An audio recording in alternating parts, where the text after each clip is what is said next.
মুভির শুরুতে আমরা একটি মেয়েকে দেখতে পাই। সে একটি উঁচু বিল্ডিং এর ছাদে দাঁড়িয়ে আছে। এটা যে তার জীবনের শেষ মুহূর্ত সেটা আর আমাদের বুঝতে বাকি নেই। মেয়েটি লাফ দেয় এবং যখন শূন্যে ভাসছিল তেমনই ব্যাকগ্রাউন্ড থেকে একটি ছেলের কণ্ঠ ভেসে আসে। ছেলেটি বলছিল, এই মেয়েটির নাম হচ্ছে কিয়ং জিন। ওর আর আমার ভালোবাসার গল্পটা আর 5টা গল্পের থেকেও একটু আলাদা। সেই গল্প আমি আপনাদের শোনাবো। তার আগে আমি তোমাদের বলি ওর সাথে আমার পরিচয় কিভাবে হয়েছিল।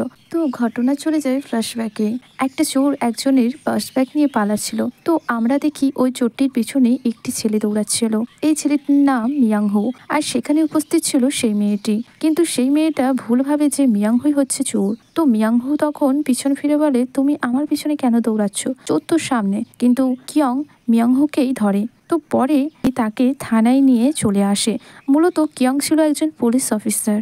আজ তার ডিউটি ছিল না। তো থানায় নিয়ে আসার পরে হু বলে, আমি একজন ফিজিক্সের শিক্ষক, আমি মেয়েদের স্কুলে পড়াই। তো কিয়ং তখন তার কাছে আইডি কার্ড চায়। তো হু কিয়ংকে বলে, যে চোর ছিল সে তো নীল শার্ট পরেছিল। হু আরো বলে, আমি চোরের স্কেচ করে দিতে পারি। তো কিয়ং তার কথা না শুনে হুকে নিয়ে থানায় একটি চোরের ফটোর সাথে মেলাতে থাকে। তো কিয়ং দেখে চোরের সাথে ওর চেহারা মিলছে না। তো কিয়ং হুকে বলে চোরটির স্কেচ করে দিতে। তো হু স্কেচ করে দেয় এবং থানা থেকে যখন বেরিয়ে যেতেই সামনে সেই ব্যাগটি দেখতে পায়। তো হু যখন ব্যাগটি হাতে নেয় তখন মিয়ং আবারও ভুল বোঝে। হু বারবার করে বলতে থাকে, আমাকে ভুল ভাবছেন। কিন্তু কিয়ং ছিল খুবই সেন্সিটিভ অফিসার। সে হুয়ের কোনো কথাই শুনতে চায় না।